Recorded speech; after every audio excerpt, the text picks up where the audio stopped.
Dos segunditos, por favor, mientras configuro mi pantalla. Está bien, doctor, no se preocupe. Adelante, doctor.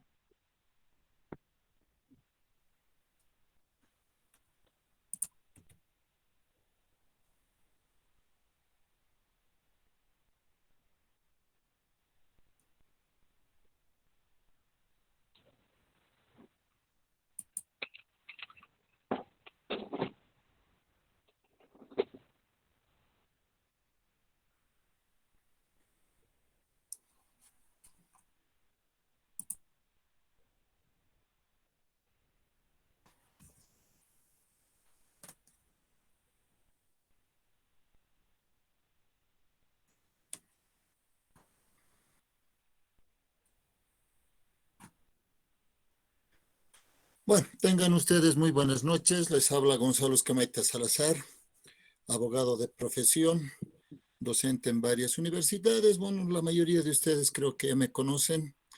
Y ya, si no hay otra disposición, vamos a empezar la sesión de ahora que vamos a hablar sobre la apelación restringida, ¿correcto?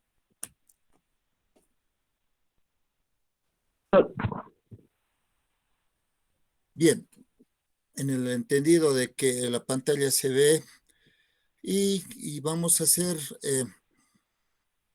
algo, vamos a combinar esta clase, vamos a combinar la doctrina, la parte teórica y vamos a ver algo de práctica, vamos a realizar un análisis exegético de la norma, la vamos a respaldar con mucha jurisprudencia contenida en las sentencias constitucionales, en los autos supremos, y vamos a ir reforzando y recordando la introducción que ayer realizó el doctor Eric Sosa en cuanto al debido proceso y sus vertientes. Muy agradecido a la Fundación por la invitación que se ha realizado, porque es en este tipo de eventos donde podemos intercambiar experiencias de ambas partes, podemos aprender y lo más importante, analizar el derecho, analizar el procedimiento, analizar materia penal que tanto eh, nos gusta, ¿no? Eh, Les decía que va a ser necesario realizar la combinación entre la teoría y la praxis profesional, pues se ha logrado un resultado altamente positivo cuando se llega a combinar la teoría del delito con esas técnicas de litigación que tanto están de moda, ¿no? Tal como lo sostiene Carneluti, en una mano la teoría y en la otra la práctica. Y aquí algo que siempre expreso cuando estoy en este tipo de eventos y cuando alguien menciona el asistir a una audiencia, se aprende mucho más que 10 clases teóricas. Y yo no comparto esa situación, porque por más de que vayas a la mejor audiencia donde se encuentren un debate penal, eh, que sé yo, con grandes tratadistas, no lo vas a entender si no tienes como sustento esa base teórica doctrinal que tanto nos hace falta. Y es por eso que es bueno combinar la teoría con la práctica. Y en esto de la apelación restringida, hace mucho la teoría, hace mucho la doctrina y hace mucho la práctica. Recordemos, ningún caso es igual, son muy parecidos, pero en ningún proceso las circunstancias van a ser totalmente iguales, siempre van a tener algo de distintivo. Eh, bueno, empecemos, ¿no? Empecemos con esto de la apelación restringida. Y vamos a ir viendo artículos, vamos a ir viendo, les decía, la jurisprudencia contenida en varias sentencias, autos supremos, etcétera. Y cuando hablamos ya de la apelación restringida, nos tenemos que referir primero al artículo 51, a su numeral 2 de nuestro código procedimiento de la ley 1970, tantas veces modificada, porque en ese artículo nos enseña y nos muestra el código que la atribución de conocer la sustanciación y resolución de la impugnación de sentencias de primera instancia en materia penal es a través del denominado recurso de apelación restringida. Y esto corresponde a las salas penales de las Cortes Superiores de Justicia. Pero, ¿cómo se llega a esa instancia? ¿Cómo se llega a que nuestro reclamo, nuestra observación llegue a las salas penales de las Cortes Superiores de Justicia? Primero, hablemos. A manera general, podemos decir que el recurso de apelación restringida será interpuesto siguiendo algunas normas, siguiendo algunas reglas, observando algunos requisitos. Será interpuesto, decíamos, por inobservancia o errónea aplicación de la ley. Cuando el precepto legal que se invoque como inobservado o erróneamente aplicado constituye un defecto del procedimiento.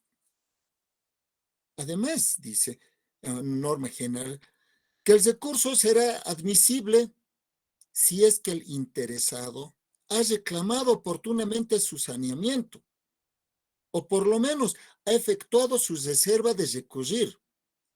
Claro, salvo en los casos de nulidad absoluta o cuando se trate de los vicios de la sentencia, estos que se encuentran previstos en el 370 y estas nulidades en el 169 de nuestro código. Ahora, este recurso indica que solo podrá ser planteado contra las sentencias y con las limitaciones establecidas que se encuentran insertas en nuestro código. Y es que tenemos que ir y ver el sustento de estas determinaciones que hemos dicho de manera general. En un sistema procesal contemporáneo, en mérito a los convenios, a los tratados internacionales, los cuales son vigentes en nuestro sistema penal, conforme al bloque de constitucional que se encuentra inserto en el 410 de la Constitución, es impensable una legislación que no introduzca un mecanismo de control de las decisiones de primera instancia. ¿Y por qué? Porque tenemos la perspectiva de materializar los derechos fundamentales de todas las personas que se encuentran involucradas en el proceso. Estos mecanismos de control se encuentran, obviamente, el debido proceso ya ha sido desarrollado. Y entre sus componentes o vertientes del debido proceso y como objeto de estudio se encuentra, pues, el derecho a la doble instancia. Y esta doble instancia tiene sus propias peculiaridades, sus limitaciones, y están previstas por las legislaciones particular y para cada materia del derecho. Llamémosle derecho civil, penal, familiar, etc. Y existen justificativos. Y entre estos justificativos para la formulación de las normas que establecen el control, este control de cómo los operadores de justicia dan la posibilidad de dictar sentencia, está el que la falibilidad humana es innegable. Y desde luego está presente también en los administradores de justicia, no solamente en Bolivia, sino alrededor de todo el mundo y en todas las materias, en Latinoamérica, en Iberoamérica, en todo el mundo. Y esto hace que la formulación de las sentencias no se enmarquen siempre en la derecho, ya sea porque el proceso se tramitó de forma defectuosa o incidió de alguna forma algo o alguien en la decisión o porque la propia resolución puede adolecer eh, de defectos en su estructura, en su contenido. Y estos efectos obviamente tornan de ilegal este fallo. Y esta es una realidad procesal, una realidad de la justicia boliviana específicamente y de los operadores de justicia. Ya les decía, por múltiples factores, los factores económicos, humanos y factores hasta sociales. Esta realidad de necesidad de control de las decisiones judiciales adquiere relevancia y mucha trascendencia en materia penal. Y no porque yo sea un abogado litigante, sino que en materia penal, la decisión final del proceso está vinculada generalmente a uno de los bienes jurídicos más preciados que tiene el hombre. Es el derecho a la libertad, a la locomoción. Es decir, esta decisión está asociada a uno de los derechos fundamentales primarios de todo ser humano. Y esto amerita la mayor protección legal posible. A raíz de esto, se han creado mecanismos que reciben la denominación jurídica de medios de impugnación.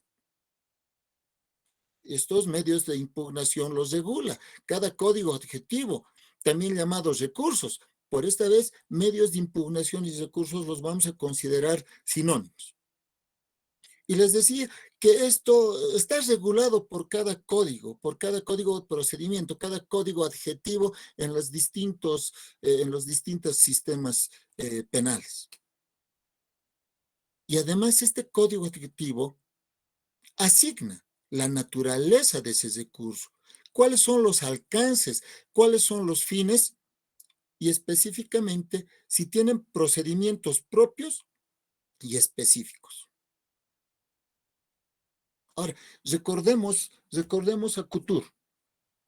Couture define como impugnación a una acción y a un efecto de atacar, de tachar, de refutar un documento, un acto judicial, incluso una deposición testimonial, un informe de peritos, etc. Con el objetivo de obtener su revocación o invalidación.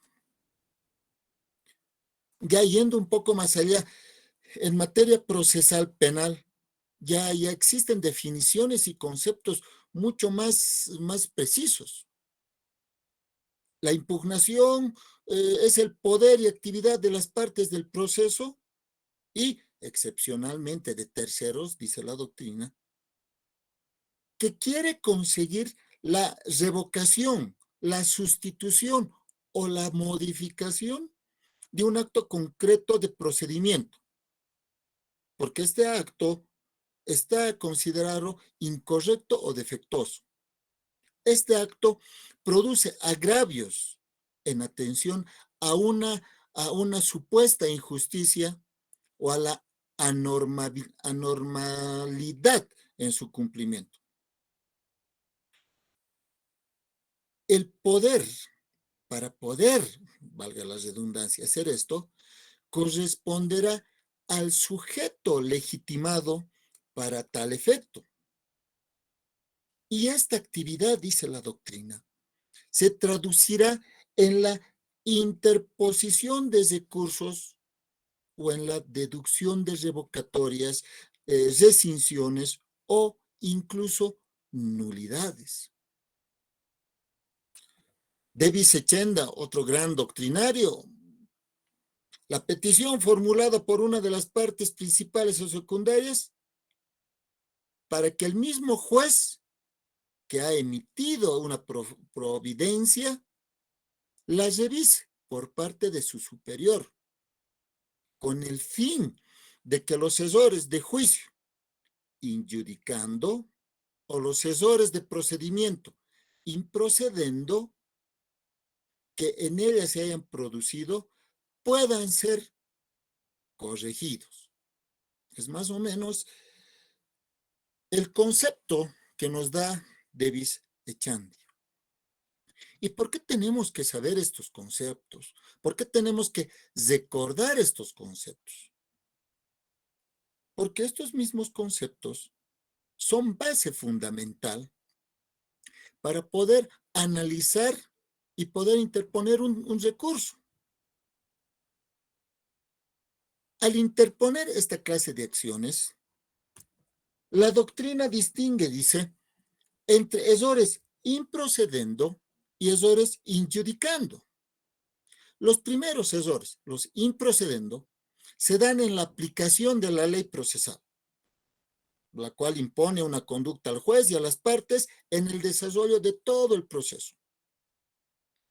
Los errores injudicando se dan en la aplicación de la ley sustantiva.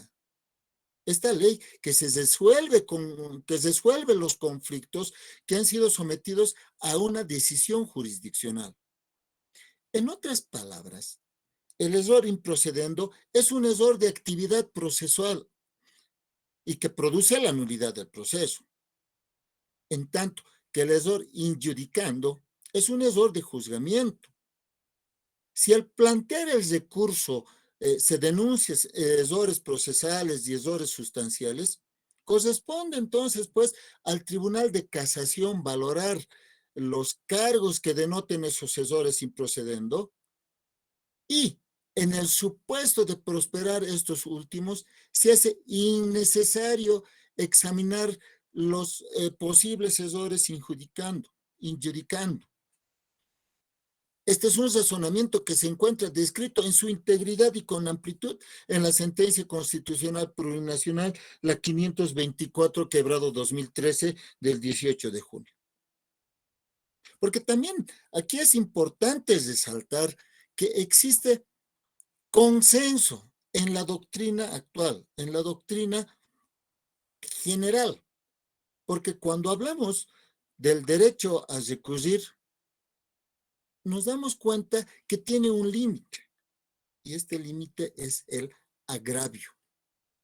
Porque la sola posibilidad de que exista un agravio es suficiente para permitir que la persona, el sujeto agraviado, pueda plantear su recurso.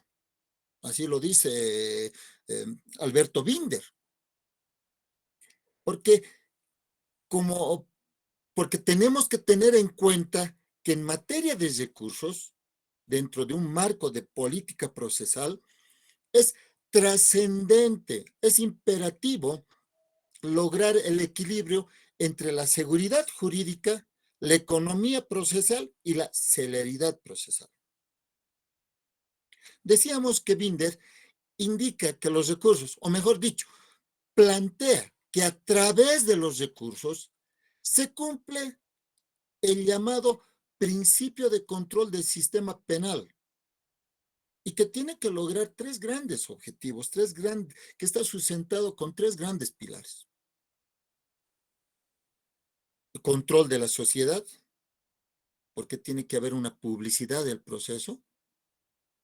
Genera un autocontrol procesal, es decir, el mismo sistema de administración de justicia penal desarrolla mecanismos de autocontrol y los sujetos procesales tienen interés en que la decisión judicial sea controlada. Y al Estado le interesa controlar la manera en que sus jueces aplican el derecho. Entonces, en los recursos vemos que se materializa el interés de control de los sujetos procesales y el interés social o estatal por uniformar la aplicación del derecho para lograr ese objetivo final que es lograr justicia. Pero ahora tenemos que recordar que el tema de los recursos toma vital importancia no solamente a nivel interno, sino dentro de la llamada evolución del derecho procesal. Sabemos que este tema ha sido asumido por la comunidad internacional en diversos instrumentos internacionales. La Declaración Universal de los Derechos Humanos en su artículo 8, la Declaración Americana de Derechos y Deberes del Hombre en su artículo 25, el Pacto Internacional de Derechos Civiles y Políticos en su artículo 2, en el 9, en el 14, la Convención Americana de Derechos Humanos en su artículo 8, el Convenio de la Protección de Derechos y de los derechos y de las libertades fundamentales, en el protocolo número 7 del Convenio Europeo para la Protección de Derechos Humanos, etc. y es que los mismos órganos internacionales han emitido entendimientos no solamente sobre el derecho a recurrir, sino también han emitido entendimientos en cuanto a los alcances de la nomenclatura que se debe utilizar.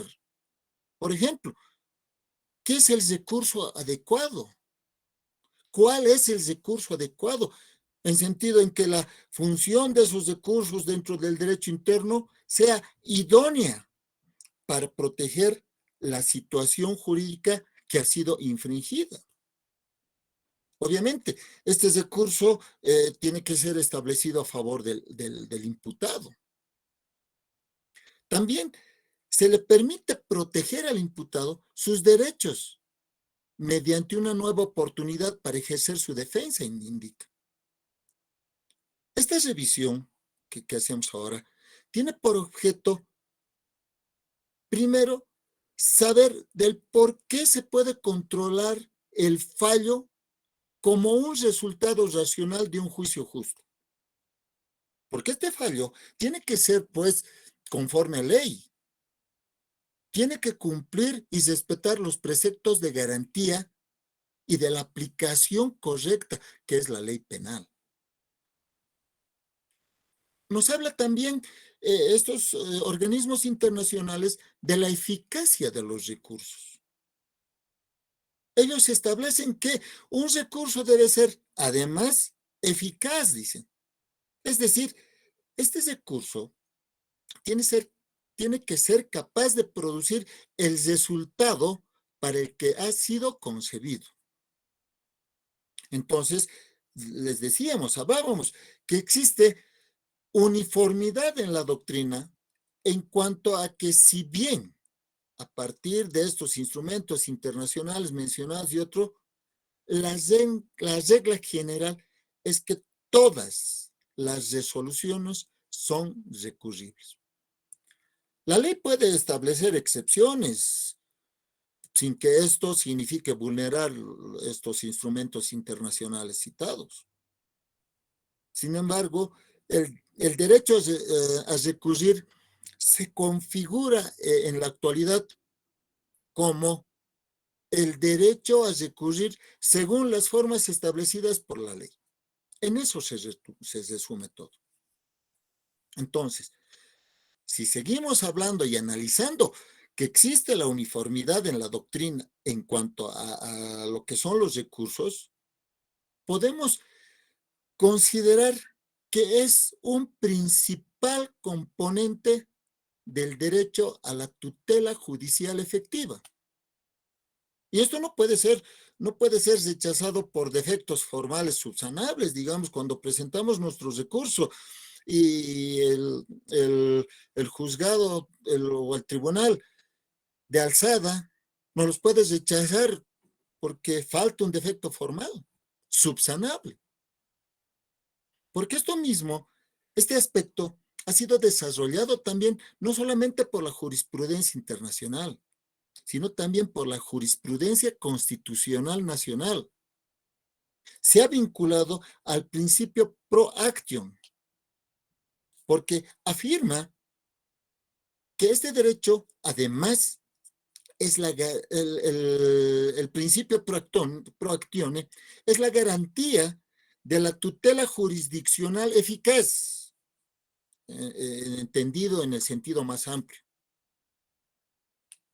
Dentro del contexto constitucional que estamos hablando, es un derecho que tiene toda persona de acudir ante el juez o ante el tribunal, obviamente, un juez competente e imparcial para hacer valer sus derechos o pretensiones, sin dilaciones indebidas.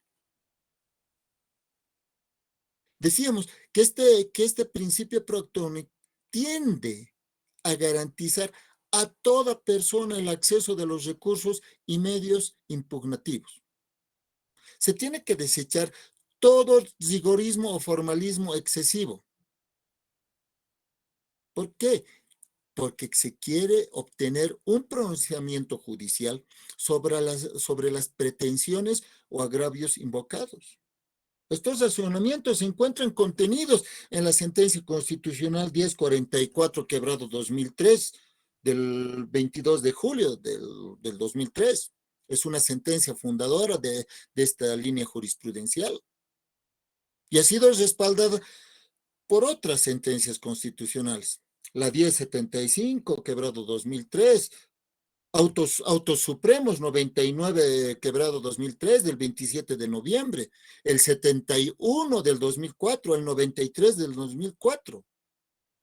Entonces, el derecho a recurrir tiene un marco que nos habla de las formas establecidas por la ley. Entonces, ya se crea un supuesto que en ningún caso pueden alegarse de excesivas nuestro derecho a recurrir. No podrán alegarse, decía, de excesivas las formas legalmente establecidas cuando invocamos nuestro derecho a recurrir.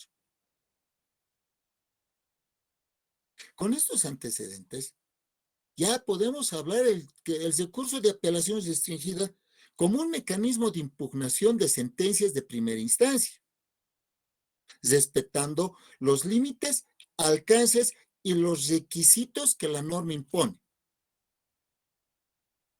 para poder activarlo, para poder lograr una resolución, ¿no? Antes que pase, que siga con este punto, debo recordarles que en Bolivia se conoce como apelación restringida. En otras legislaciones se conoce directamente como recurso de casación, en las que este recurso de apelación se delinea como un recurso de doble instancia, que no se limita al control de derecho como nuestro recurso, sino que permite al tribunal de alzada ingresar también a revisión de hechos. Esto como un paréntesis. Entonces, volviendo a lo que estábamos hablando, debemos tomar en cuenta entonces que nuestro recurso, que este recurso de apelación restringida, está regida por principios básicos. Estos principios básicos se encuentran inmersos y detallados en los artículos de nuestro Código de Procedimiento Penal. Y los vamos a analizar ahora. Por ejemplo, el principio de taxatividad o impugnabilidad objetiva. Perdón. Gracias. El principio de taxatividad. Si nosotros leemos el código, en ninguna parte vamos a encontrar específicamente algún artículo que nombre el principio de taxatividad o impugnabilidad objetiva. ¿Por qué? Porque es doctrina. Sin embargo, el artículo 394 nos indica que las resoluciones judiciales serán recurribles en los casos expresamente señalados por ley. O sea, en el sistema se conoce por la doctrina como el de numerus clausus, en contraposición al de números apertus, ¿no? Bajo este principio de taxatividad, que ya se encuentra mencionado en el 394, ya se ve realizado en el 394, es inadmisible, dice, la impugnación de una resolución no prevista por ley. Es una reserva legal. Y es inadmisible que esta ley, que esta resolución, que esta impugnación se la realice. O al revés, tiene que realizarse en los plazos y formas establecidos por esta ley expresamente. Porque estos aspectos activan el control de juicio de admisibilidad. Entonces, Este control de juicio de admisibilidad que los realiza el órgano jurisdiccional, de alguna forma controla los plazos y las formas que están establecidas en la ley. Y esto es una atribución exclusiva del órgano de alzada. Y tiene que ser velando el cumplimiento de ciertas reglas generales. Estas reglas generales que se encuentran en el 396 de nuestro procedimiento. Por ejemplo, los requisitos de plazo y forma deben cumplirse. Y estos tienen que entenderse que son de orden público. En consecuencia, son de cumplimiento obligatorio para todas las partes. Es una regla. Y esta regla está vinculada al debido proceso. Pero también dice que es posible admitir excepciones en situaciones especiales. El cumplimiento del plazo, por ejemplo. Pero, ¿por qué se puede hacer esto? Porque es un deber del órgano jurisdiccional de favorecer ciertos derechos e intereses cuya tutela reclaman las partes. A fin de no denegar a través de la inadmisión la protección requerida a través de la aplicación escasamente reflexiva o algunas veces desproporcionada de las normas procesales, se podría optar de admitir ciertas excepciones para que este recurso pueda ser admitido. Ya lo vamos a ir explicando con más detalle más adelante. Porque también tenemos que ver que existe otro principio, el principio de la interpretación más favorable. Corresponde al órgano jurisdiccional el poder interpretar las normas de admisibilidad de los recursos en el sentido más favorable a la admisión, de manera que no toda irregularidad formal puede ser considerada como insalvable. Por ejemplo, si se ha obviado o se han equivocado en el nombre del recurrente, pues esa es una irregularidad formal, pero puede salvarse, porque esto no está normado taxativamente. No dice la regla, el que se equivoca en el nombre puede ser rechazado su recurso. Pero este principio de interpretación más favorable exige tres requisitos. Uno, que haya modos de entender la norma, ya que de lo contrario lo que se haría es cambiarla o sustituirla, por decirle, estoy impugnando la sentencia número 525 cuando en realidad es la 552. No dice nada la norma. O muchos dicen está impugnando una resolución que no sirve, pero bajo el principio de interpretación más favorable, el, el tribunal de alzada puede entenderla de esa forma. Ahora, también puede salvar este tipo de irregularidades formales cuando resulte razonable atenderla para que prosiga el proceso. Ojo, siempre que el interesado haya actuado de buena fe y no ocasione en la parte contraria algún tipo de restricción en sus garantías procesales. Y como tercer requisito es que esto no conduzca al desconocimiento o a la ineficacia de los presupuestos procesales que han sido legalmente establecidos para la admisión de recursos.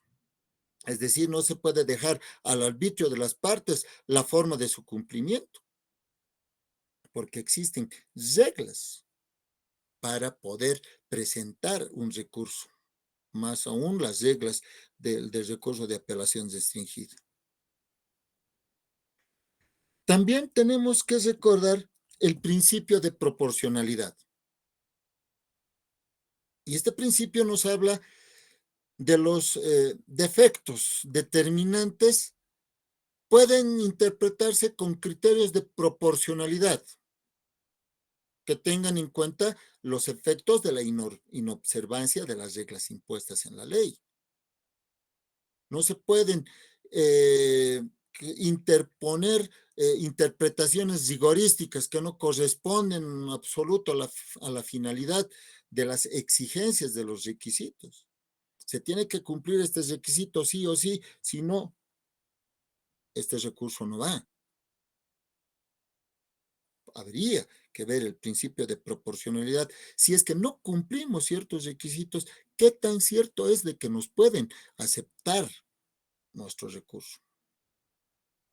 Porque también se encuentra ligado esto el principio de subsanación.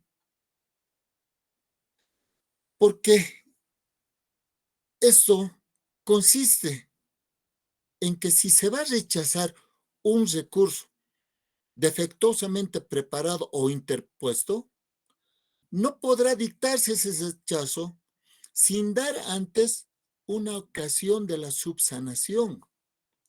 Ojo, pero cuando esto sea susceptible de separación, sin dejar a un lado la regularidad del procedimiento y sin causar daño a la posición de la parte adversa. Y siempre que no sea una posición negligente del recurrente. Entonces, la aplicación de este principio se modula en el sentido de que no todos los defectos en que se haya incurrido el apelante pueden ser subsanados. Por ejemplo, la carencia de legitimación en el recurrente o que la resolución no sea impugnable por disposición de la ley o el recurso ha sido planteado extemporáneamente o ante otro órgano incompetente. Entonces, eh, podemos resumir, perdón, que para verificar estos extremos existen presupuestos. Y aquí identificamos tres. Que la diligencia y buena fe del recurrente es lo que conlleva a un error que no responda a una actitud negligente. Dos, que no suponga un perjuicio o, o disminuya otros derechos o intereses igualmente legítimos. Es decir, que no lesione otros derechos constitucionales. Y tres, que no dañe la regularidad del proceso. Así nos ilustra el auto supremo, el 341 quebrado 2015, cuando se refiere a la regulación del recurso de apelación restringida y nos habla del principio de subsanación con estos tres presupuestos, que si se cumplen, sí se puede corregir el recurso mal planteado. También debemos hablar del principio de taxatividad o imputabilidad subjetiva. El artículo 394 de nuestro procedimiento indica, solo pueden recurrir los sujetos a quienes se les reconoce expresamente su derecho, es decir, aquellas personas que tienen legitimidad para recurrir. No puede presentar una apelación el abogado por así presentarlo. Hay reglas. Quizás el abogado de oficio sí o el de defensa pública sí, porque la ley lo permite. O podemos también decir que en nuestra apelación hay otros subprincipios que deben cumplir este principio de taxatibilidad o imputabilidad subjetiva. El conocido como tantum devolutum appellatum. Solo se conoce la apelación de aquello que se apela. Es sí, la traducción. Solo se conoce la apelación de aquello que se apela. Eso está descrito en el artículo 398 de nuestro procedimiento. Porque el tribunal tiene que resolver el recurso sobre los puntos recurridos o a los que ha entrado en el ámbito de apelación.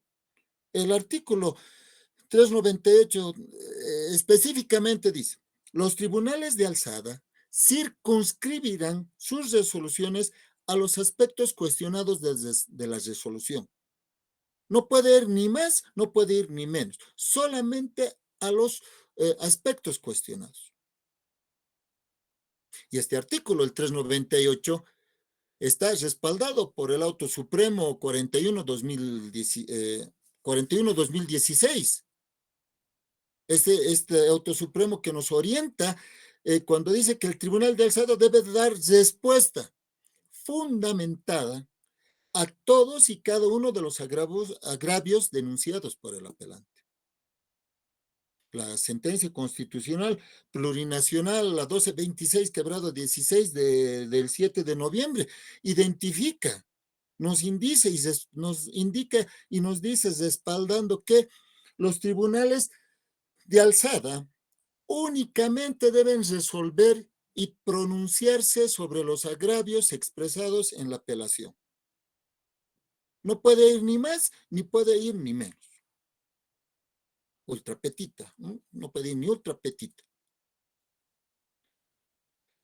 También debemos hablar del principio o efecto extensivo, o también conocido como el principio comunicante, que se encuentra en nuestro artículo 397 de nuestro procedimiento, cuando indica que si dentro de la causa existen coimputados, el recurso interpuesto por uno de ellos favorecerá a los demás, salvo que los motivos del recurso fueran exclusivamente personales. Entonces, ya nos damos cuenta que las condiciones generales para la aplicación de este efecto extensivo son que la impugnación sea interpuesta por un coimputado. Obviamente que se admita el trámite y que no se hubiese desistido de cualquier forma por el recurrente. Y lo más importante, que los motivos de impugnación no sean exclusivamente personales, porque si es personales, no va a tener el efecto extensivo para los demás. No va a poder extenderse a los otros coimputados. Y las causas de impugnación, si son únicamente personales, solamente van a beneficiar a esa persona, a ese imputado recurrente. Ahora, existe una fórmula legal que habla de los motivos exclusivamente personales, que de alguna forma no impide que el efecto surja también dentro de estos motivos personales que no son exclusivos. Entonces, puede existir una, digamos, una identidad de situación fáctica y jurídica entre el coimputado recurrente y el no recurrente para ver el efecto extensivo tome o no tome su verdadera dimensión. Entonces, pueda tener su eficacia procesal, se dice. Y es que estos principios, les digo, que se encuentran inmersos en los artículos, no los detallamos ni no los analizamos concretamente en el momento de presentar nuestra apelación. Como por ejemplo, el principio de la prohibición de reforma en perjuicio o el reformatio impeius en el artículo 400. Este principio tiene ciertas condiciones. Si solo una de las partes impugna la resolución, la decisión que resuelva este recurso no puede perjudicar a esa parte. No se puede, dice, empeorar la situación de la persona que ha presentado el recurso. En otras palabras, no se puede reagravar la situación del imputado recurrente. Auto Supremo 379, Auto Supremo 379, sí, de junio del 2004, o la sentencia constitucional plurinacional 306 del 2002, o la 988 del 2016, entre muchas otras más. Y es que hay dos aspectos importantes que tenemos que saber, conocer y recordar de este principio de la reforma en perjuicio, o también llamada reforma peyorativa. Porque este recurso es considerado un límite jurisdiccional punitivo que está dirigido a los tribunales y al Ministerio Público, y también es considerado una garantía procesal que permite un acceso efectivo a los recursos procesales. Este principio es una vertiente del debido proceso.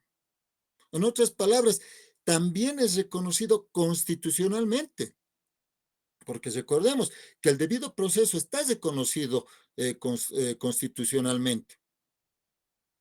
Y este principio, la reforma en perjuicio, también se encuentra y es parte integrante del derecho de defensa. El artículo 115 de nuestra Constitución: el Estado garantiza el derecho al debido proceso, a la defensa y a una justicia pronta, gratuita, transparente, plural, oportuna, sin dilaciones. Y también está en el 117 de nuestra Constitución.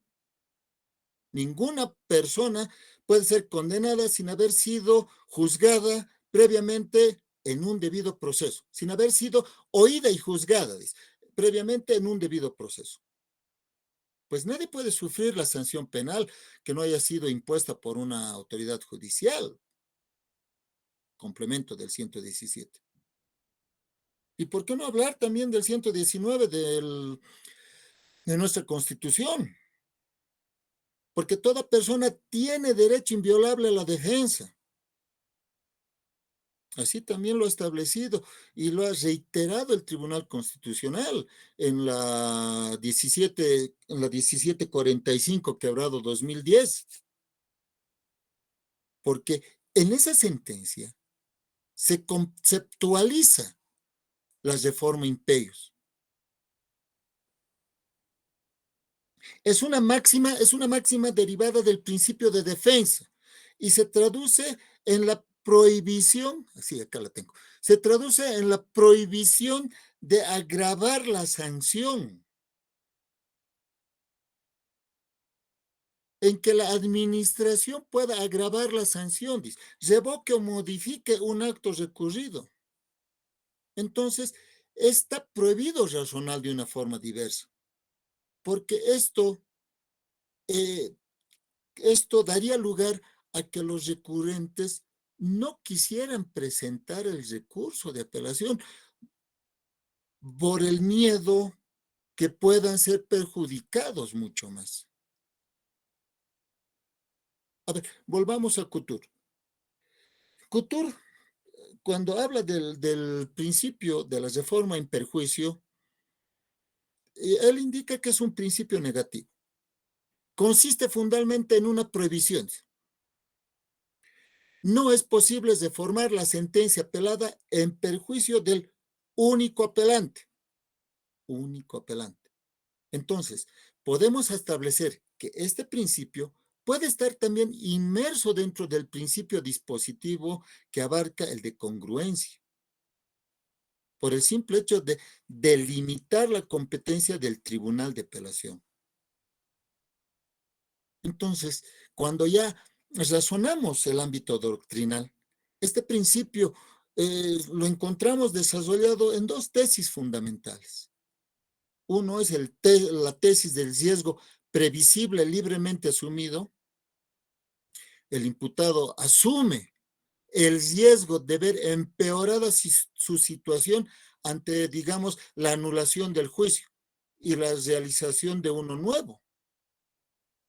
Y esto está contrastado con la tesis de la maximización de la eficacia del derecho de execuir, que en lo sustancial pregona y indica que es ilógico aceptar que el imputado pueda recurrir y corre el riesgo de verse perjudicado por su propia actividad recursiva.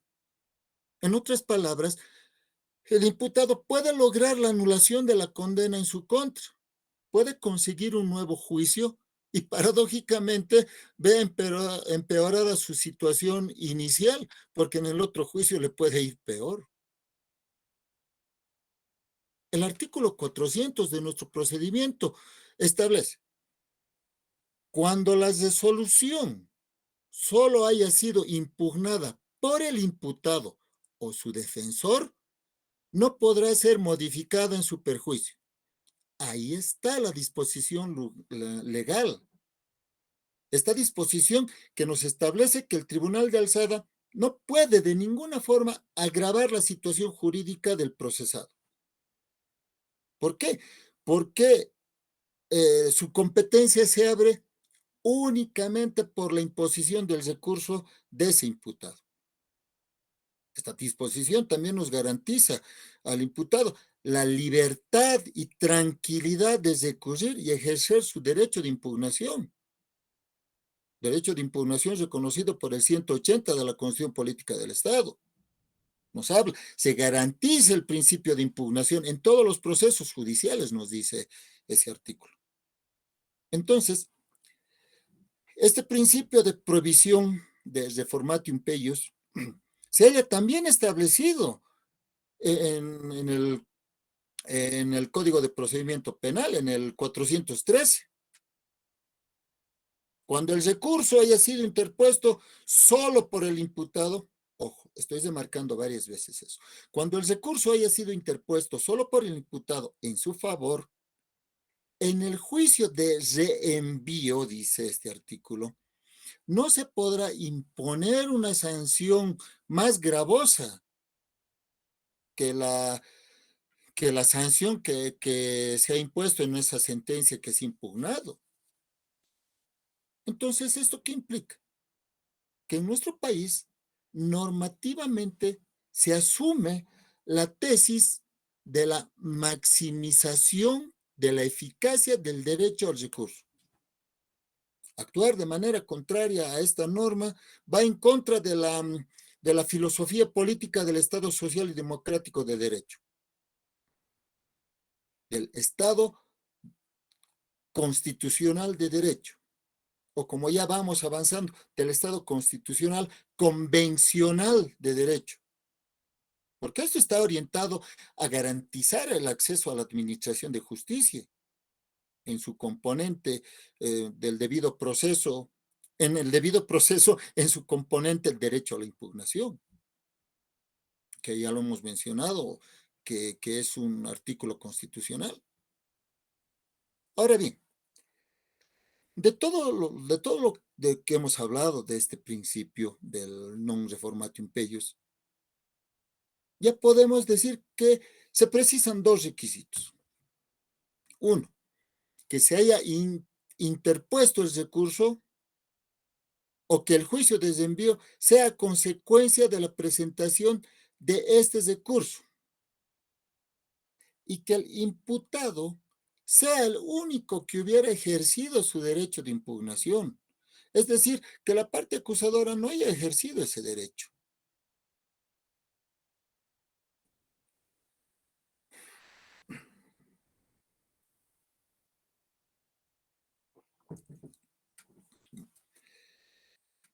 Hemos hablado, y en el código se encuentra, las reglas generales que se aplican al recurso de aplicación restringida. El 396, el 396 numeral 3 dice: los recursos se interpondrán en las condiciones de tiempo y forma que se determina en el código, con indicación específica de los aspectos cuestionados de la resolución. Entonces, podemos resaltar que para su interposición válida se debe observar estos requisitos.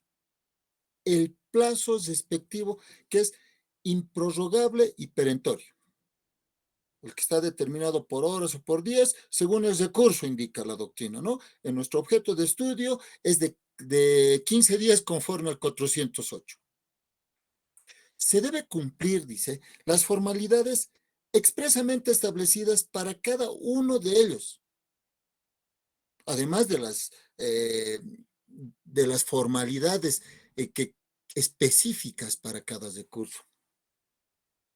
Y lo más importante, la indicación específica de los aspectos cuestionados de la resolución. Entonces, se debe tomar en cuenta que está vinculada específicamente a la fundamentación, aquella que explica que es esencialmente, dice, consistir en explicar de manera concreta, de manera suficiente, de manera razonable los puntos cuestionados de la resolución. ¿Y por qué tenemos que hacer esto? Ya están lejos esas interminables apelaciones de 20, 40, 30 hojas. La fundamentación que, que se utiliza para explicar esos aspectos cuestionados tienen que ser concretas, tienen que ser suficientes y sobre todo tienen que ser razonables, de tal forma que cuando sea resuelta por la autoridad competente, esta autoridad se dé una respuesta puntual a cada uno de ellos. Y de esa manera, el apelante está viabilizando el cumplimiento por parte del órgano jurisdiccional de apelación. Está viabilizando el cumplimiento de lo que dice el 398 de nuestro procedimiento. Es decir, los aspectos cuestionados de la resolución impugnada. Ahora, este tema, por estar vinculado al juicio de admisibilidad y al principio de subsanación, entre otras normas generales, también es trascendente en su artículo el 399 del procedimiento, porque cuando se llega a establecer la existencia de un defecto o una omisión uh, que pueda perjudicar la forma del recurso, el Tribunal de Alzada puede otorgar un plazo de 3 días al recurrente para que lo pueda ampliar o lo pueda corregir, sea bajo apercibimiento de rechazo, dice. Y en caso de ser inadmisible, lo va a rechazar sin pronunciarse en el fondo. Entonces, ya podemos hablar de la naturaleza y los límites de la apelación restringida. Y estos están previstos en nuestro sistema procesal penal en el artículo 407, 408 del procedimiento.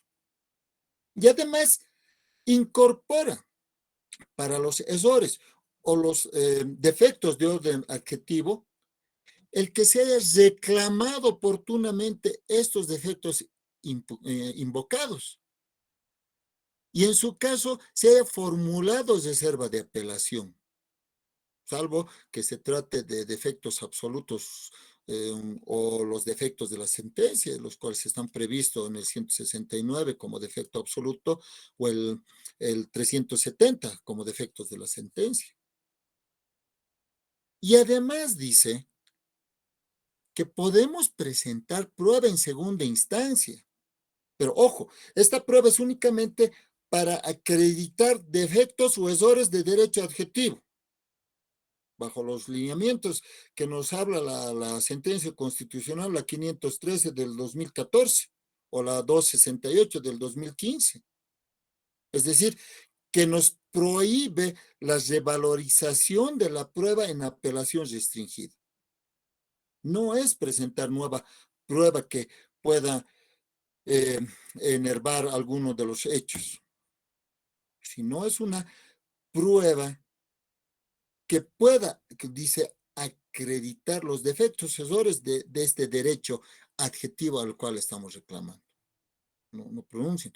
Entonces, ya tenemos, con lo que acabamos de recordar, ya tenemos quizás los elementos y las herramientas necesarias para poder analizar lo que realmente es la apelación restringida.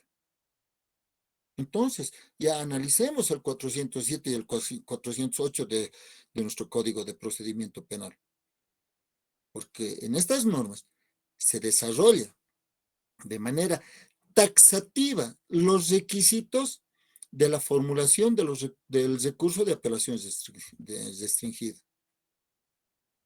Y si no cumplimos o efectuamos un planteamiento defectuoso, estos tienen pues efectos sustanciales vinculados a la imposibilidad de aperturar la competencia del Tribunal de Alzada, porque ellos no van a poder ingresar a resolver el fondo de los motivos de nuestra apelación. Incluso estas omisiones o defectos, una vez que activan el rechazo, pueden hacerlo in limine. O después de darnos el plazo para subsanación, pueden rechazarnos porque no hemos cumplido. Entonces, tenemos que tener en cuenta estos principios y estos requisitos para que al presentar nuestra apelación no pueda ser motivo de rechazo. Porque la ley exige requisitos que tiene que tener la apelación restringida. Porque solamente la apelación restringida puede activarse por inobservancia o errónea aplicación de la ley, sustantiva o adjetiva. Eso ya es motivo de discusión, de debate. Es la vía de impugnación de las sentencias de primera instancia, la apelación restringida. Y esta vía de impugnación es por motivos y casos expresados directamente, expresamente, valga la redundancia, determinados en la ley, dentro de unos límites que establece esta ley. Y todo esto emerge del 407 de nuestro procedimiento. 407, motivos. El recurso de apelación restringida será interpuesto por inobservancia o errónea aplicación de la ley. Cuando el precepto legal que se invoque como inobservado o erróneamente aplicado constituye un defecto de procedimiento, el recurso solo será admisible si el interesado ha reclamado oportunamente su saneamiento o ha efectuado reserva de recurrir, salvo en los casos de nulidad absoluta o cuando se trate de los vicios de la sentencia de conformidad a lo previsto por los artículos 169 y 370 del Código. Este recurso solamente podrá ser planteado contra las sentencias y con las limitaciones establecidas en los artículos siguientes. Creo que apagué mi cámara cuando leí el código.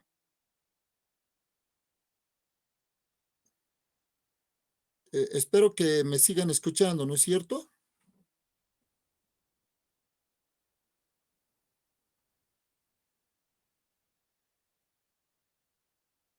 Hola. Sí, doctor, se le oye bien, doctor, no se preocupe. Sí, doctor, Se lo escucha, escuchamos. doctor. Se escucha. Ok, muchas gracias. Esto de la tecnología no va conmigo. Bueno, De la lectura de los motivos del 407, podemos analizarla indicando. En el primer párrafo determina que los motivos entendidos como el qué activa en este recurso. Y nos damos cuenta que solamente son dos: la inobservancia, el no cumplimiento de la ley, y la errónea aplicación de la ley.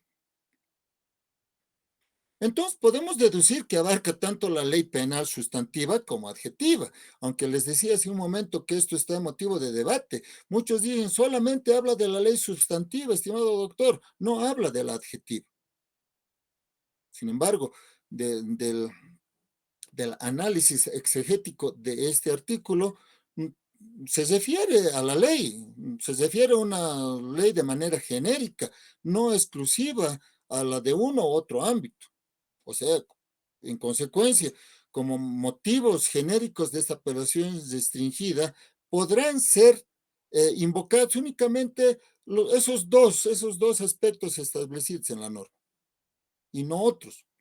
Entonces, ahí ya vamos viendo el límite de la revisión del derecho de la apelación restringida, que está prevista en nuestra legislación. En la segunda parte de este artículo, la norma precisa que cuando el motivo que se alega está vinculada a inobservancia o es una aplicación de la norma adjetiva, es un defecto de procedimiento. Solo será admisible, dice, cuando el órgano de alzada va a ingresar al análisis de tal reclamación si únicamente el apelante ha reclamado oportunamente del sanamiento de ese defecto. En otras palabras, de alguna forma se deberá comprobar, digamos, en el acta del juicio, si existe, si ha habido la oportunidad en que el apelante que ha observado tal efecto hubiese recurrido. El apelante ha hecho notar ante el órgano jurisdiccional ese reclamo para que pueda ser subsanado o enmendado.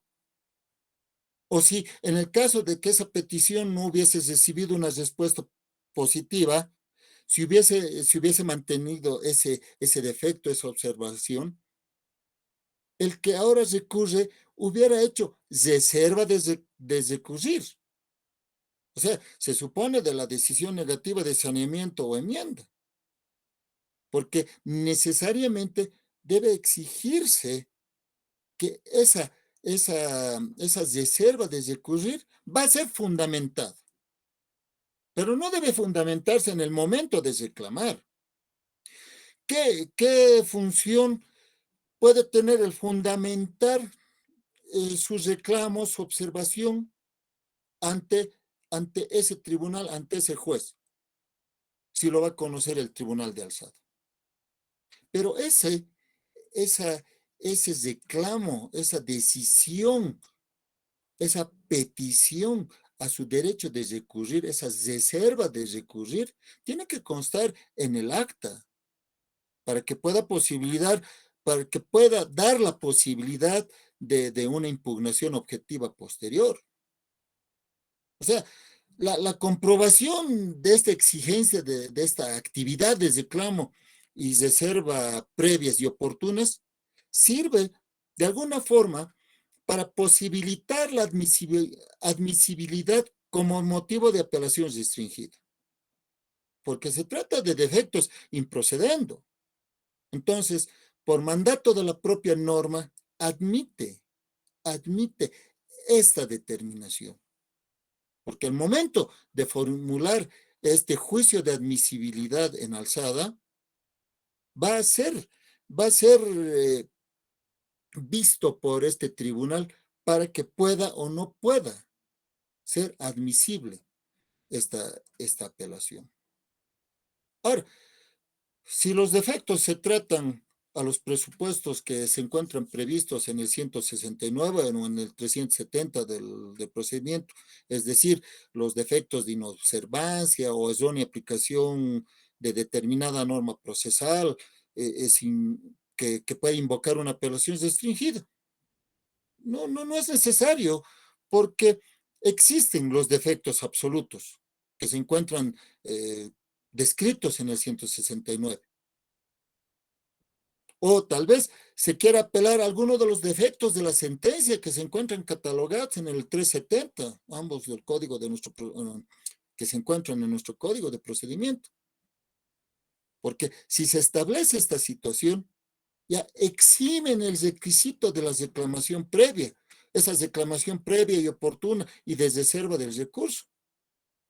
Y esto significaría que el Tribunal de Alzada, que ya ha establecido estos presupuestos de excepción, no podrán fundamentar una inadmisibilidad del recurso respecto a estos motivos, porque es un defecto improcedente. No puede alegar que no fue reclamado en su saneamiento oportunamente o que no se hubiese hecho reserva de recurrir.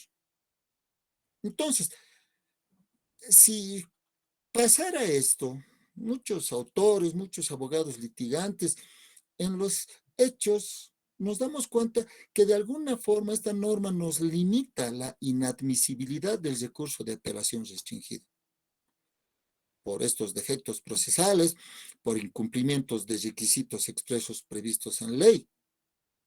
Porque el reclamo previo y oportuno, la reserva de expresa de recurrir, se adecua de alguna manera a los principios de impugnabilidad objetiva y el de proporcionalidad que repasábamos al inicio de esta sesión. Entonces, de ninguna forma nos pueden decir que no hemos hecho reserva de apelación porque existe el 169, alguna norma que queríamos anular.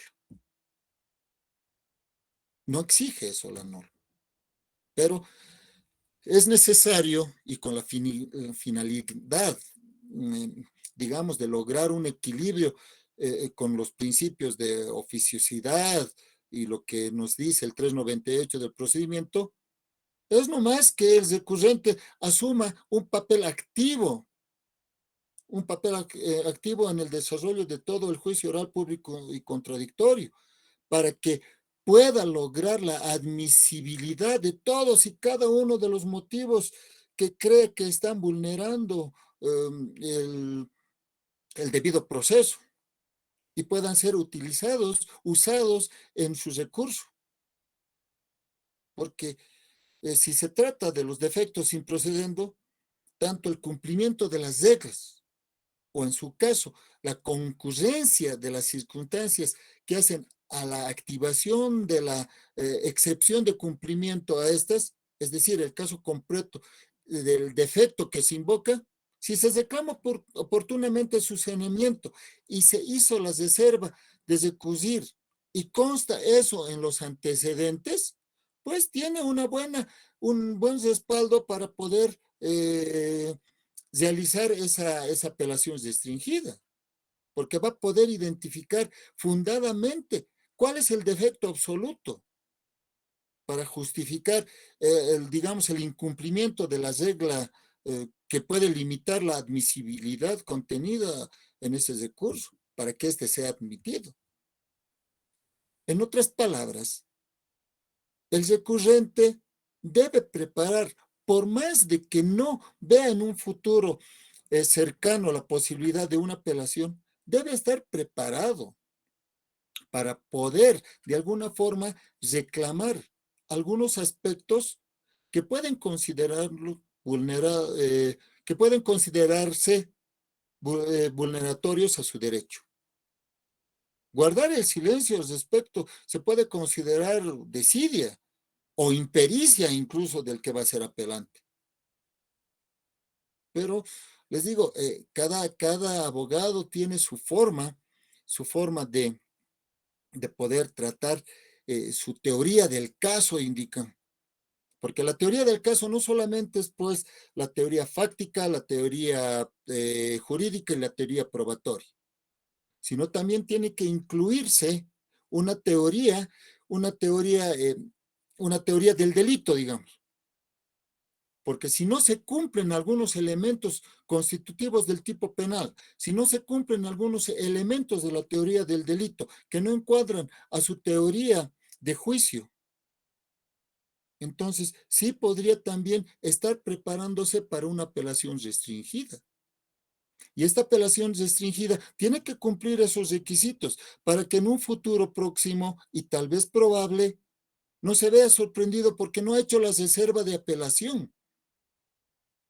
Y si no se hace la reserva de apelación, pues obviamente esa apelación restringida no va a surtir los efectos, aunque existen todavía aún mecanismos y formas para poder presentar esa apelación restringida. Las vamos a ver mucho, mucho más adelante. Entonces, que analizando el 407 como lo estábamos haciendo, cuando nos habla en una parte de los casos de nulidad absoluta, nos habla de estos casos previstos en el 169. ¿Y qué nos dice el 169 respecto al tema?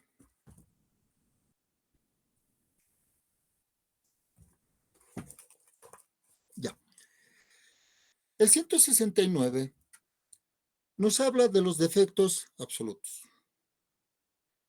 No, aquí está la norma, no serán susceptibles de convalidación los defectos concernientes a la intervención del juez y del fiscal en el procedimiento y a su participación en los actos en que ella sea obligatoria. Estoy leyendo el artículo. 2. La intervención, asistencia y representación del imputado en los casos y formas que este código establece.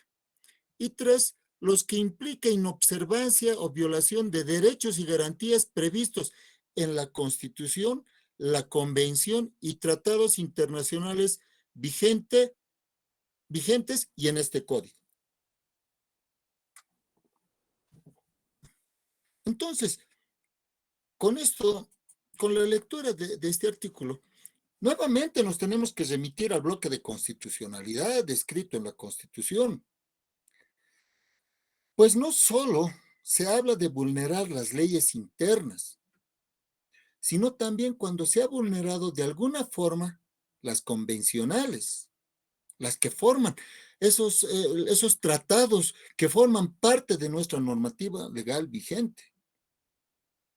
No olvidemos la famosa pirámide de la inexistente pirámide de Kelsen, donde al principio está en lo más alto la Constitución, luego están los tratados y los convenios que han sido suscritos y ratificados por Bolivia, y después ya siguen las normas y demás. Porque los tratados convencionales son parte de nuestra norma interna. Y si de alguna forma se vulnera esta norma convencional, también se está vulnerando los derechos y garantías. Y eso es lo que nos habla el 169.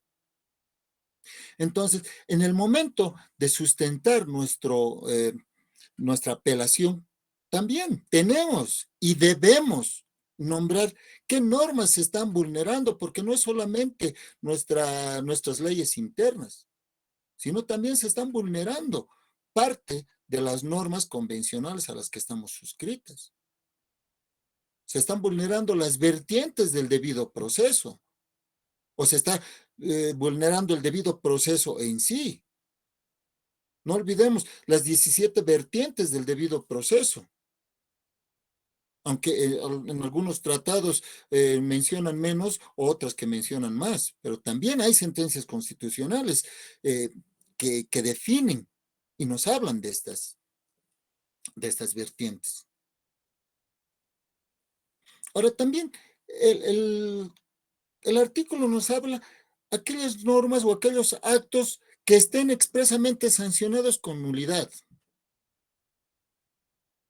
Entonces, volvemos a entender que no es requisito hacer reserva de recurrir cuando el defecto de procedimiento esté previsto como un defecto absoluto. Dice, en los casos expresamente establecidos por el 169. Y estos son castigados con la nulidad del acto judicial. Tampoco es necesario haber hecho las reservas de recusir cuando el defecto del procedimiento esté previsto en una de las causales de los defectos de la sentencia en el 370. ¿Y por qué menciono estos dos artículos? Porque primero tenemos que analizar, tenemos que tener en cuenta que la nulidad solo opera en casos expresamente establecidos por la ley, los cuales están en nuestro ordenamiento jurídico penal vigente y que se hallan expresamente previstos en el 166 y el 169. Y estos efectos tienen relación con varios principios. El principio de trascendencia, por ejemplo. En la jurisprudencia se entiende que el principio de trascendencia es el error en sí mismo que no es causal de casación, sino cuando produce un efecto sobre la sentencia. Este error, dice la doctrina, dice la jurisprudencia, este error es un error improcedendo, o también puede ser considerado un error injudicando, que tiene vocación para que prospere un recurso extraordinario de casación. No es cualquiera, porque es la actividad judicial. Y además, habla que no solamente por la actividad judicial, sino porque esta actividad es también realizada por un ser humano, que puede ser susceptible de cometer errores. Ahora, el recurrente, cuando pide la nulidad de un acto judicial, debe establecer, debe expresar cuál es el impacto que ese error ha causado, cuál es el resultado que ha causado la resolución que le cause agravio. Y existe mucha jurisprudencia al respecto. La 421 del 29 de junio, estoy hablando del auto supremo, la 421 del 29 de junio del 2015, nos habla de una actividad procesal y el defecto absoluto. En la 679 del 2014 nos habla del deber de control que tiene que tener el Tribunal de Alzada sobre la probable concurrencia de los defectos absolutos. La 405 del 2014 nos habla de los defectos absolutos en sí. ¿Y cuáles son los defectos absolutos que pueden ser inconvalidables? La 512, quebrado 2014, del 1 de octubre. ¿Por qué todo esto? Porque tenemos que tener en cuenta que existe un régimen de nulidades procesales. Y este régimen controla que no se puede decretar la nulidad, sino solo cuando hay un defecto que afecta a un derecho o a una garantía constitucional. Y esa es la forma en que se constituye en un defecto absoluto. Es decir, la nulidad no solamente deriva del quebrantamiento de la norma, pues es necesario que ese quebrantamiento haya afectado el derecho o los derechos de alguna de las partes y que esta parte haya demostrado el agravio para poder solicitar la anulación de este acto. Y hemos hablado que estos principios sustentan este régimen. El principio de legalidad o especificidad. No hay nulidad sin texto. Es decir, que el acto procesal irregular que se ha reclamado debe estar castigado con nulidad de manera expresa en la ley.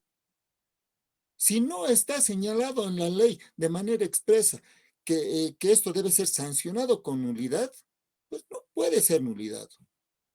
No es suficiente que la ley procesal establezca ciertas formalidades y que ante la omisión o el incumplimiento se puede producir la nulidad. Sino, como ya les había dicho, mediante este principio de legalidad, esta nulidad tiene que estar específicamente predeterminada en esta ley. Es decir, existe el principio de especificidad cuando este acto esté sancionado con la nulidad. Si no, no existe, no es nulo. Y esto está íntimamente casado con el principio de trascendencia. No hay nulidad sin perjuicio. Es decir, que únicamente es posible declarar la nulidad cuando los defectos del procedimiento, les decía, cuando los defectos del procedimiento hayan provocado un daño.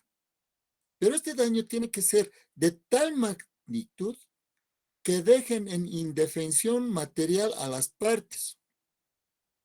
Y además este daño sea determinante para que la decisión adoptada en el proceso judicial hubiese sido tan claro que al no haberse producido dicho defecto, el resultado sería otro. Es decir, que cambie radicalmente el resultado final de esta resolución.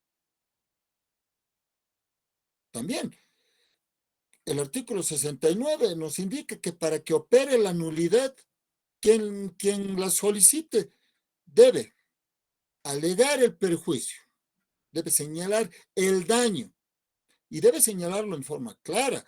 ¿Cuál es el acto que no pudo realizar o que si se realizó, se ha cumplido, ha sido realizado incumpliendo las formas procesales? Porque no resulta suficiente una invocación genérica de las formas procesales. Señor juez, se ha vulnerado mi derecho a la defensa. No resulta suficiente esa invocación genérica, sino tiene que haber una explicación clara, tiene que tener una explicación precisa de cuáles han sido dichas circunstancias. Se debe acreditar de forma específica la existencia del perjuicio, cierto, concreto, real, que de alguna forma ha logrado el desmedro de sus derechos o garantías constitucionales.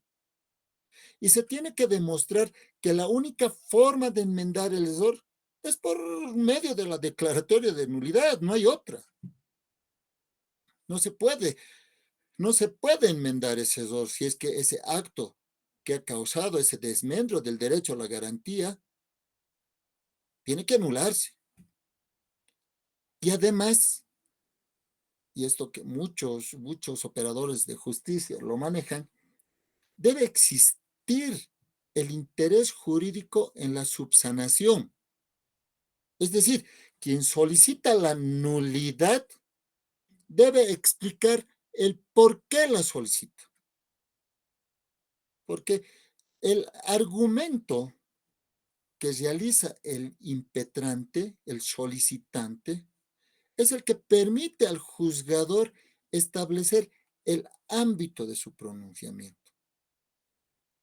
En otras palabras, muchos operadores de justicia, tribunales, jueces, dicen, usted no ha explicado por qué, no ha argumentado la forma para que yo pueda establecer mi pronunciamiento. No me ha dado las razones, en otras palabras, ¿no? No me ha dado las razones para que yo pueda anular eso. Entonces, también este principio, la nulidad de por sí, también se encuentra pues plasmado el principio de subsanación. Este principio de subsanación establece que no hay nulidad si el vicio alegado que ese acto que causa agravio no influye en el resultado final del fallo. o en las consecuencias del acto viciado, no tienen ningún tipo de influencia, por lo que puede ser objeto de subsanarse sin que afecte el fondo del proceso. Estos principios, y obviamente hay muchos otros principios que lamentablemente nosotros los abogados no los tomamos en cuenta, pues nos orientan a lo que son las nulidades en sí, porque estas deben ser interpretadas de manera restrictiva cuando alguien alegue la nulidad. Entonces, debemos tomar en cuenta el interés, la magnitud del detrimento ocasionado, porque ya les digo, no hay nulidad por la nulidad misma, sino requiere una vez más para su declaración que el incumplimiento de estas formas se traduzca en un efectivo detrimento de los intereses de la defensa. Y no solamente de la defensa, no me refiero a la defensa del imputado, también me refiero a la defensa de la víctima, porque la víctima también tiene defensa, aunque nosotros lo llamamos querellantes. Bueno, es decir, para concluir este temita, este punto, este, este efecto, este acto que queremos anularlo, tiene que tener una relevancia constitucional, porque lo contrario implicaría aceptar las nulidades con base a un excesivo formalismo, o si no, informalismo, mejor dicho, que en muchos casos daría lugar a la invalidación de una gran cantidad de actos, de casos, de procesos, y afectaría de alguna forma la búsqueda de la verdad material, esa verdad histórica de los hechos que nos habla la Constitución, pero que también nos habla de la verdad material, que en un juicio oral público y contradictorio se convierte en una verdad procesal. Porque esta verdad, ¿quiénes la saben? Solamente lo sabe el imputado y la víctima. Y cuando el imputado nos cuenta al abogado defensor, ya nos formamos otra verdad. Cuando la víctima le cuenta a su abogado, se forma otra verdad. Entonces es una verdad de la víctima, una verdad del imputado, y estas dos verdades tienen que ir con el convencimiento para poder generar una verdad que sea aceptada por el juzgador. Entonces, ahí entra quien tiene más capacidad de convencimiento al juzgador. Pero bueno, podemos, con lo que habíamos dicho, ya podemos hablar, digamos, del control de legalidad y la logicidad de la sentencia. El auto supremo, el auto supremo 396 quebrado 14 del 18 de agosto. Y esto nos habla, pues, en cierta forma, y enseguida leo aquí está. Conforme la reiterada doctrina legal establecida por el máximo Tribunal de Justicia, se ha dejado sentado que el sistema recursivo contenido en el Código de Procedimiento Penal fue establecido con la finalidad de que los sujetos procesales que se consideraran agraviados con la emisión de un fallo puedan acudir ante un tribunal superior a efectos de hacer valer sus pretensiones, efectivizándose así las garantías jurisdiccionales, principios y garantías constitucionales contenidas en los artículos 109, 115, 116, 180 de la Constitución relativos a los artículos 8.2 de la Ley 1430 de 11 de febrero del 93, Pacto de San José de Costa Rica, y artículo 14 de la Ley 2119 de 11 de septiembre del 2000, Pacto Internacional de los Derechos Civiles y Políticos. Entonces, este auto supremo ya nos indica que no solamente nos podemos regir por los supuestos agravios que podamos sufrir nosotros al no cumplimiento de la ley interna, sino también con con las observaciones que podemos tener que pueden agravar nuestro derecho, que pueden vulnerar nuestros derechos y garantías que se encuentran contenidos también en el Pacto de San José de Costa Rica o otros en el Pacto Internacional de Derechos Civiles y Políticos.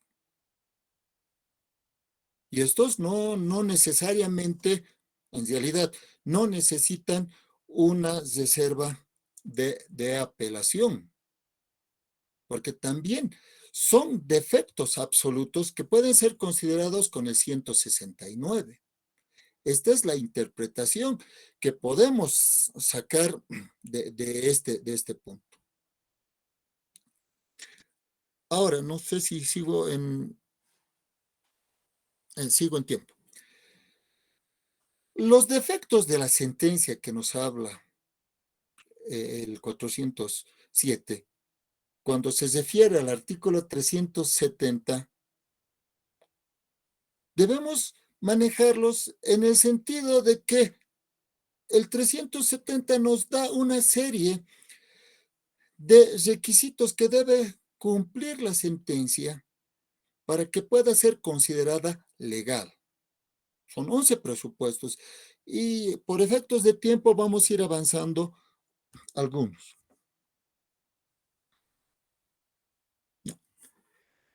Obviamente, el numeral 1, la inobservancia o errónea aplicación de la ley sustantiva. Y es aquí donde sí dice la aplicación de la ley sustantiva, dejando a un lado la ley adjetiva. Y eso es lo que hace algunos momentos mencionaba, que existe debate cuando la ley no las menciona. ¿A qué ley? ¿Cuál es la inobservancia de la aplicación de qué ley? Es una ley general, pero acá en este artículo ya nos indica claramente que se trata de la ley sustantiva, porque la sentencia tiene que emitirse cumpliendo varios requisitos y no tiene que emitirse simplemente eh, eh, porque es un requisito para culminar un proceso. No, tiene que realizarse en base al conjunto de los hechos probados y son considerados como ciertos a través de la prueba de cargo, la prueba de descargo. La averiguación de la verdad procesal de lo que sucedió en el hecho tiene que estar reflejado en la sentencia. Y también esta sentencia tiene que hacernos conocer la adecuación de este hecho subsumiendo esta conducta a un tipo penal. Recordemos, no se juzga los delitos, se juzga el hecho. Y se juzga el hecho con la implementación de la teoría del delito. Esa conducta típica, antijurídica, culpable y sancionable, lo que dice Mesger, aunque en la teoría moderna del delito ya solamente están vigentes algunos elementos.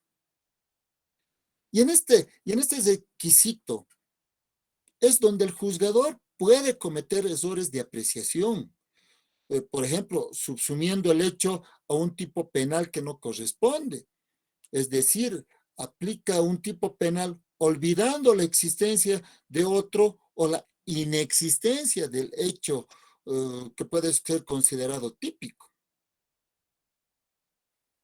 Es decir, un ejemplo, que la conducta o el hecho que se ha analizado y que se está sancionando puede subsumirse al delito, qué sé yo, de violación, cuando en realidad es estupro. ¿Por qué? Porque tiene que ver si los elementos constitutivos del tipo penal están siendo ya definidos. Es decir, en otras palabras, si el hecho se subsume a los elementos constitutivos del tipo penal. Y aquí un ejemplo real. Mucho se habla de feminicidio. Y cuando se está en un proceso por feminicidio. Para ser sancionado por el delito de feminicidio, se tienen que cumplir ciertos requisitos, ciertos elementos constitutivos del tipo penal. Feminicidio no es solamente la muerte de una mujer.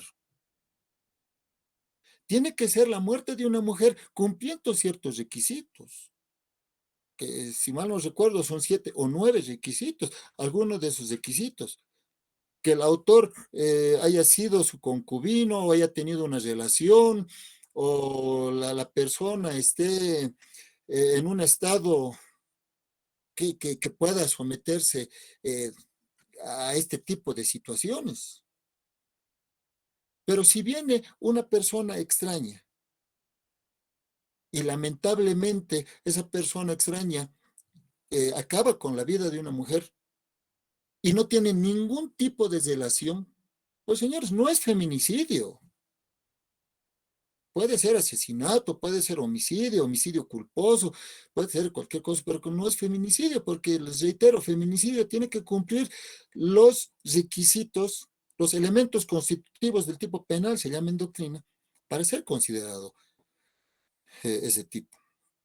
Y es ahí, es un ejemplo muy extremo el que les digo, pero ahí puede adecuarse esta inobservancia o la errónea aplicación de la ley sustantiva, porque existen disposiciones sustantivas observadas o erróneamente aplicadas en las que incurren los juzgadores, como las reglas de aplicación personales, las reglas de aplicación espacial, las reglas de aplicación temporal de la ley sustantiva, artículos 1 al 7 de nuestro Código Penal, o puede incumplir la forma de aparición del delito, artículo 8, 9, 10 de nuestro Código Penal, o pueden haber causales de justificación del delito, del 11 al 19 de nuestro Código Penal. Puede haber las formas de aparición del delito, del 20 al 24. O incluso en la determinación de las penas, la sanción, el cálculo de las mismas, de estas penas, artículo 25 para adelante. Entonces, analizando esto, ya tenemos un material de estudio y de análisis de una sentencia para, para poder invocar el numeral 1 del 370, la inobservancia o errónea aplicación de la ley sustantiva. En el numeral 2 nos habla de que el imputado no esté suficientemente individualizado. Se debe tener específicamente a quién se le está sancionando. El delito es impersonal, ¿no? La persona que comete el delito lo hace por sí misma, no puede ser sancionado otra persona.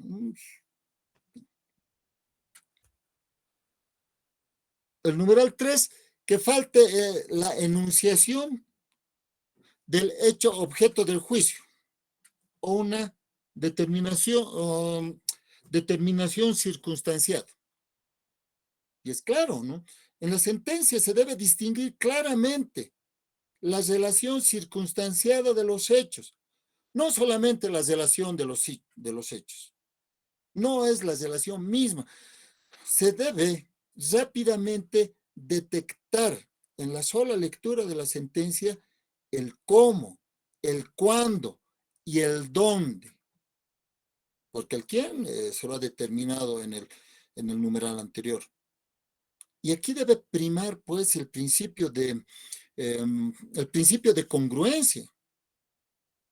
Nadie puede ser condenado por un hecho distinto al que se le acusa.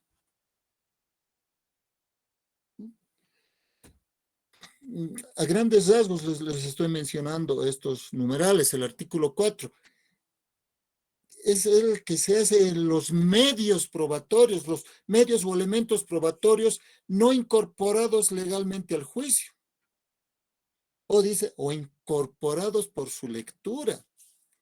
en violación a las normas de este título.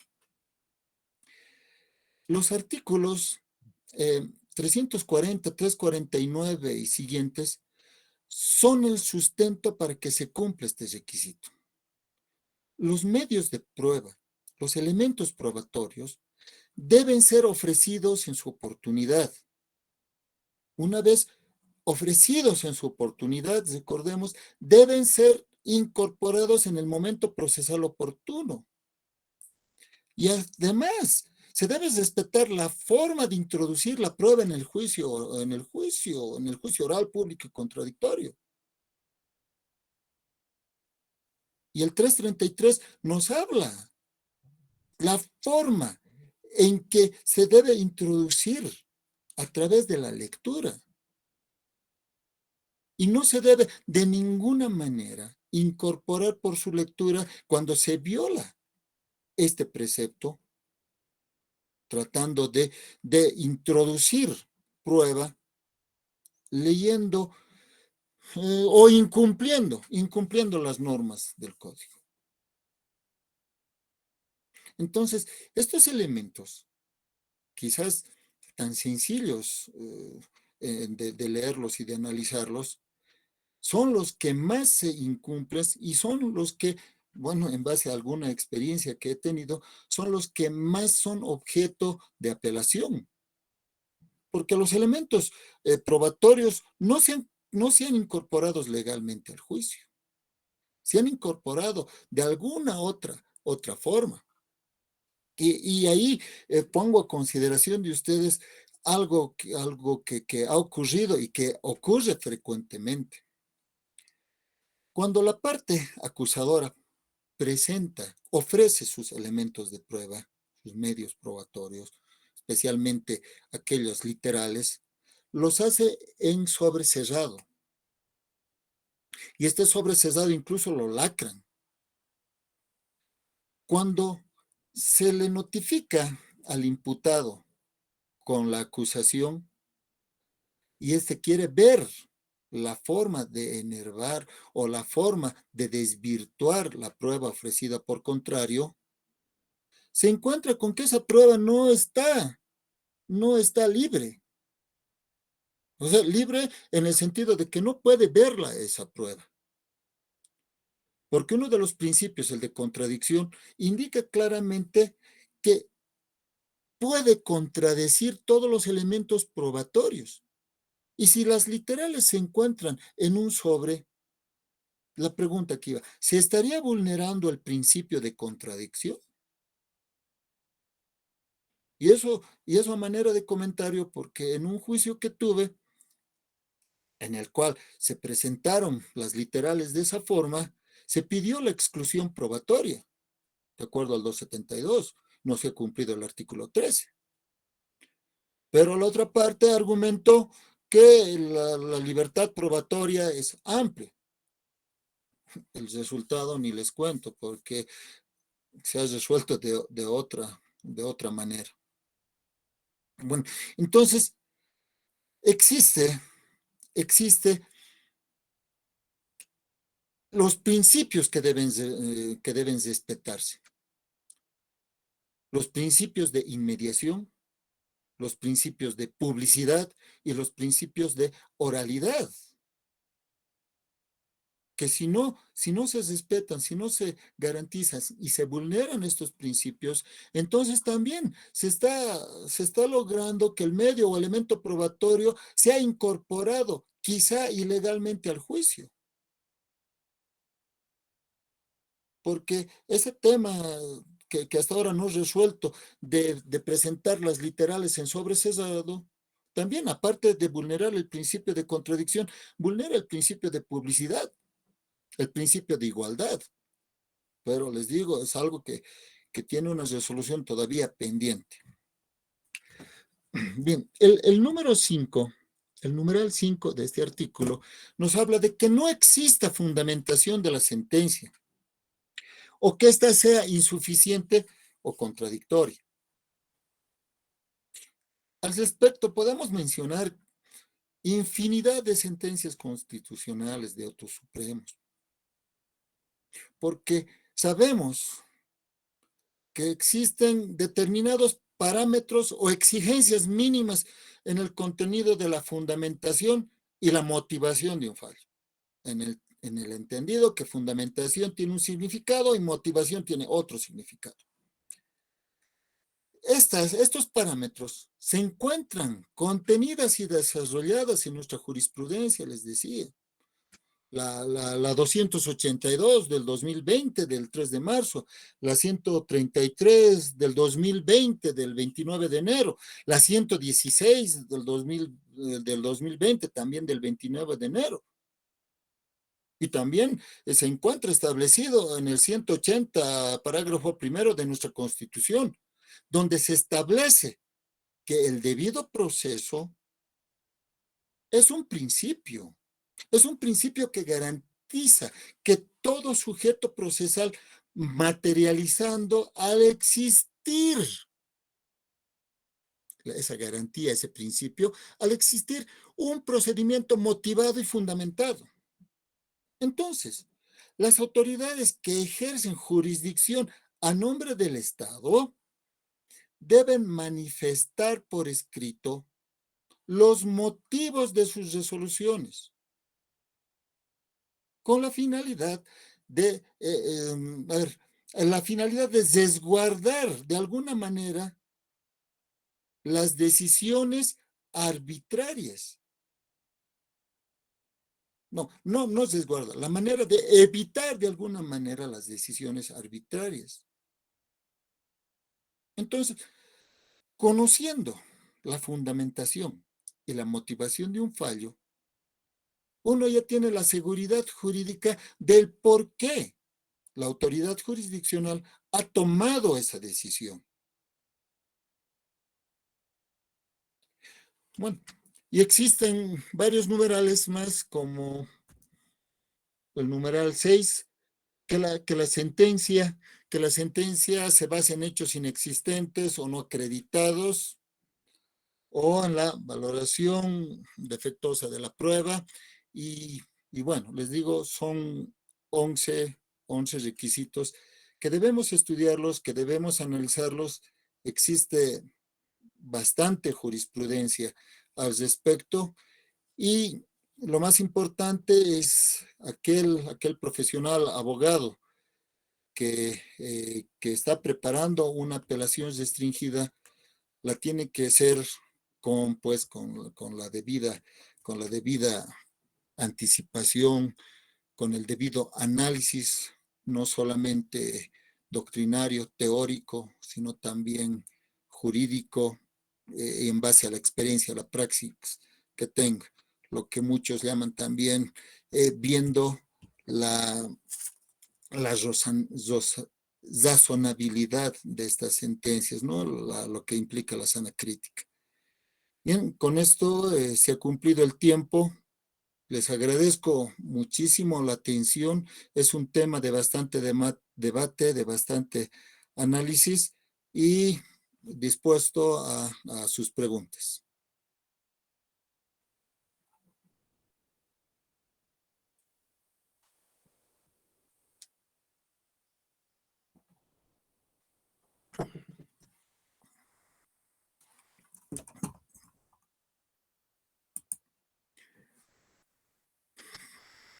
Bueno, creo que, como dijo ayer nuestro colega Erika, a quien le mando un afectuoso abrazo, o nos hemos confundido bastante o ha sido todo claro. Me parece que es lo primero.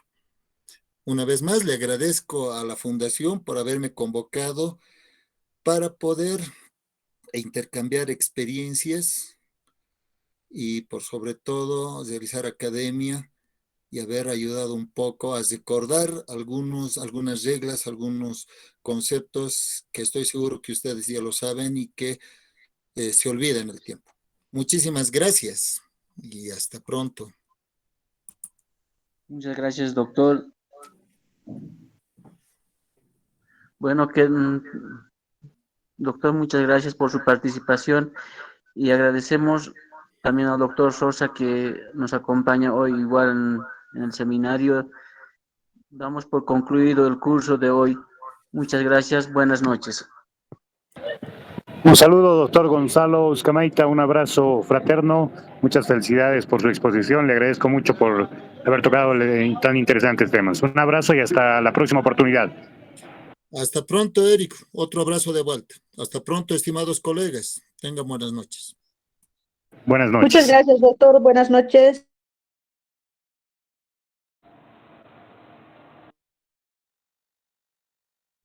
Muchas gracias, doctor. Buenas noches.